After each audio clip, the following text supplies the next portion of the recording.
신앙 고백하심으로 6월 10일 새벽 예배를 시작하도록 하겠습니다. 전능하사 천지를 만드신 하나님 아버지를 내가 믿사오며 그 외아들 우리 주 예수 그리스도를 믿사오니 이는 성령으로 잉태하사 동정녀 마리아에게 나시고 본디오 빌라도에게 고난을 받으사 십자가에 못 박혀 죽으시고 장사한 지 사흘 만에 죽은 자 가운데에서 다시 살아나시며 하늘에 오르사 전능하신 하나님 우편에 앉아 계시다가 저리로서 산자와 죽은 자를 심판하러 오시리라. 성령을 믿사오며 거룩한 공예와 성도가 서로 교통하는 것과 죄를 사하여 주시는 것과 몸이 다시 사는 것과 영원히 사는 것을 믿사옵나이다. 아멘. 주님 감사합니다. 오늘 새벽도 주님의 말씀으로 시작할 수 있도록 하여 주시고 우리가 이 시간 주님의 말씀을 함께 나눌 때에 말씀을 통하여서 주님의 사랑과 은혜를 경험할 수 있도록 우리들의 마음을 열어주시옵소서. 이 모든 말씀 살아계신 예수 그리스도의 이름으로 기도드렸습니다. 아멘. 오늘 새벽에 함께 나누고 볼 말씀은 누가복음 8장 26절에서 30절 말씀입니다. 제가 말씀을 봉독하겠습니다. 그들이 갈릴리 맞은편 고라사인 땅에 이르러 예수께서 육지에 내리심에 그 도시 사람으로서 귀신 들린 자 하나가 예수를 만나니 그 사람은 오래 옷을 입지 아니하며 집에 거하지도 아니하고 무덤 사이에 거하는 자라. 예수를 보고 부르짖으며 그 앞에 엎드려 큰 소리로 불러 이르되 지극히 높으신 하나님의 아들 예수여, 당신이 나와 무슨 상관이 있나이까? 당신께 구하노니 나를 괴롭게 하지 마옵소서 하니, 이는 예수께서 이미 더러운 귀신을 명하사 그 사람에게서 나오라 하셨습니다. 귀신이 가끔 그 사람을 붙잡음으로 그를 쇠사슬과 고랑에 매어 지켰을 때 그 맹것을 끊고 귀신에게 몰려 강야로 나갔더라. 예수께서 내 이름이 무엇이냐 물으신지 이르되 군대라 하니 이는 많은 귀신이 들렸습니다. 아멘. 예수님이 폭풍을 들고 갈릴리 호수를 건너 도착한 목적지는 고라사라는 지역이었습니다. 고라사는 행정구역상 대가볼리한 지역이었는데 헬라 문화가 발달한 곳으로서 분명한 것은 이방 지역이었다라는 것이죠. 그러게 유대인의 입장에서 볼 때 이방 지역인 고라사는 부정한 곳일 수밖에 없었습니다. 하지만 예수님은 이 지역을 피하지 않으셨고 적극적으로 건너가셔서 사역하는 모습을 보여주고 계시죠. 예수님이 가져오신 하나님 나라의 복음은 그 누구에게나 열려있기 때문이고 유대인을 뛰어넘어서 이제 모든 이방 세계로 향하고 있었습니다. 예수님께서 이방 땅인 고라사 지역에 도착했을 때에 주님을 맞이한 것은 귀신에 들린 한 사람이었습니다. 29절 말씀에서는 이 귀신에 대해서 이렇게 소개를 하고 있죠. 그냥 귀신도 아니었고 더러운 귀신이라고 소개를 하고 있다는 것입니다. 현대시대를 살고 있는 많은 사람들에게 귀신에 대한 이야기를 하면 요즘에 귀신이 어디 있냐라는 말을 하곤 합니다. 그런데 진짜 귀신이 없는 것일까요? 귀신은 분명히 존재하는 영적인 실체라는 것입니다. 오늘 말씀에 등장하는 귀신의 정체는 타락한 천사들, 즉 사탄들의 졸개인 것인데, 사탄을 도와서 사람들을 유혹하고 범죄하게 만들고 그로 인해서 매우 파괴적인 활동을 일삼는 영적인 실체라는 것입니다. 사도 바울도 에베소서 말씀을 통해서 이러한 악한 영에 대해서 이렇게 소개를 하고 있었죠. 에베소서 6장 12절에서 이렇게 말씀을 하고 있습니다. 우리의 싸움은 이 땅의 사람들에 대항하여 싸우는 것이 아니라 이 세상의 어두운 세력들과 공중의 권세 잡은 악한 영들에 대항하여 싸우는 것입니다 라고 말씀하고 있다라는 것입니다. 물론 고라사 사람이 귀신에 들린 이유는 우리는 확실히 알 수는 없습니다. 하지만 분명한 것은 무엇입니까? 이런 악한 영이 몸 안에 들어가게 되면 하나님의 형상을 파괴시킨다라는 것이죠.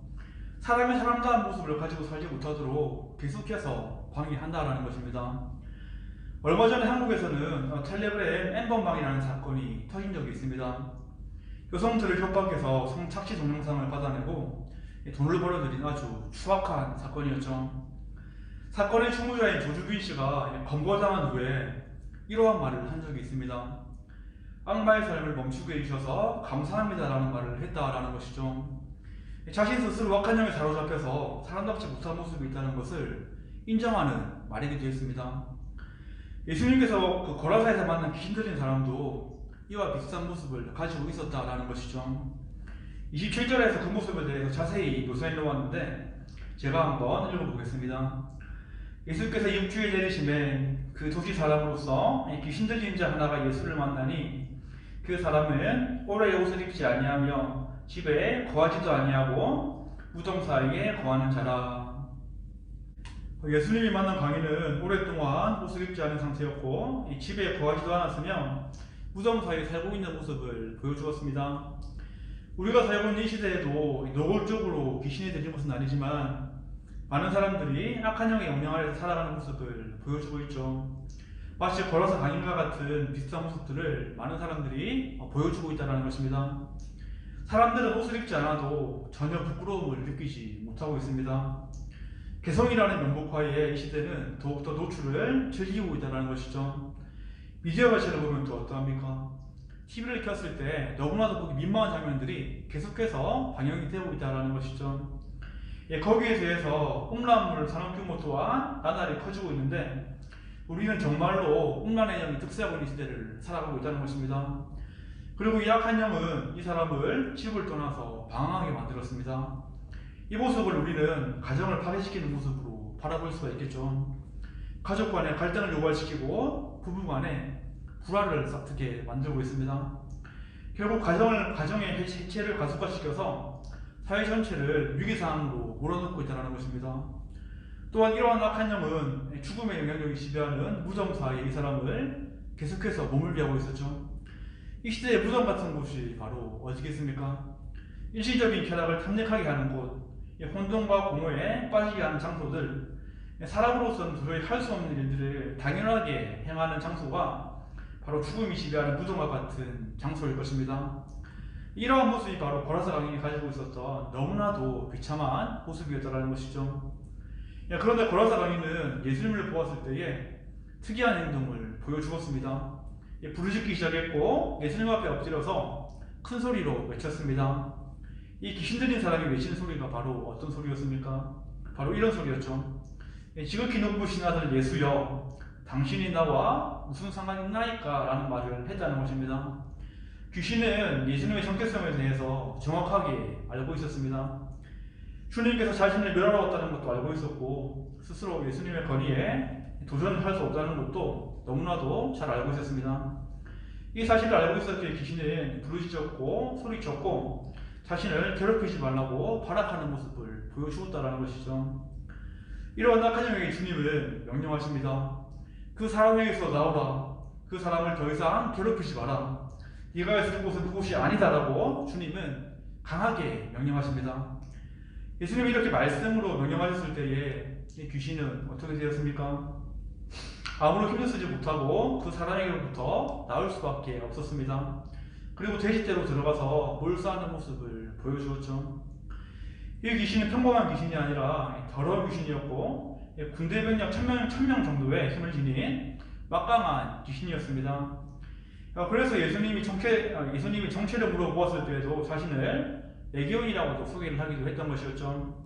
하지만 예수님의 말씀 한마디에 막강하게 있던 더러운 귀신은 사람의 몸에서 나올 수밖에 없었다라는 것입니다.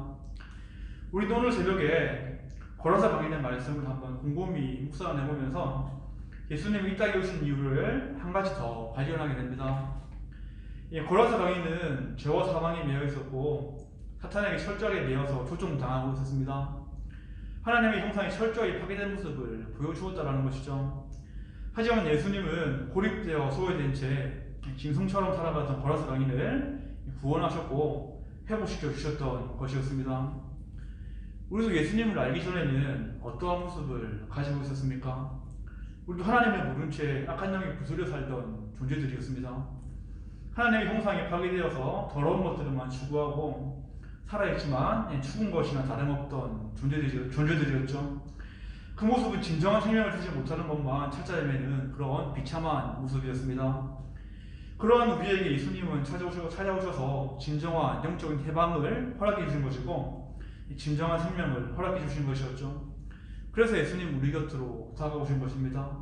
바로 우리를 사랑하시기 때문이었죠. 지금도 악한 영은 불의한 제도와 문화와 가치관을 통해서 많은 사람들의 영혼을 학살하고 유린하고 착취하고 있습니다. 계속해서 많은 사람들을 죽음의 길로 내몰고 있다는 것이죠. 그렇다면 우리는 영적인 해방을 경험한 우리는 어떠한 모습을 보여주어야 하겠습니까?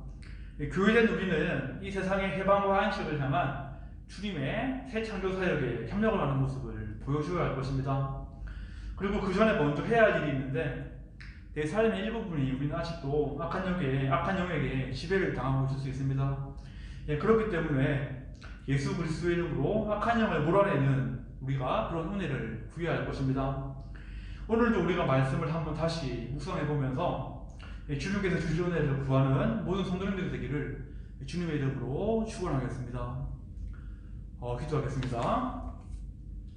주님 감사합니다. 오늘은 고라사 강인의 모습을 통하여서 우리 배후에 있는 악한 영의 실체에 대해서 우리가 한번 확인을 해보게 되었습니다.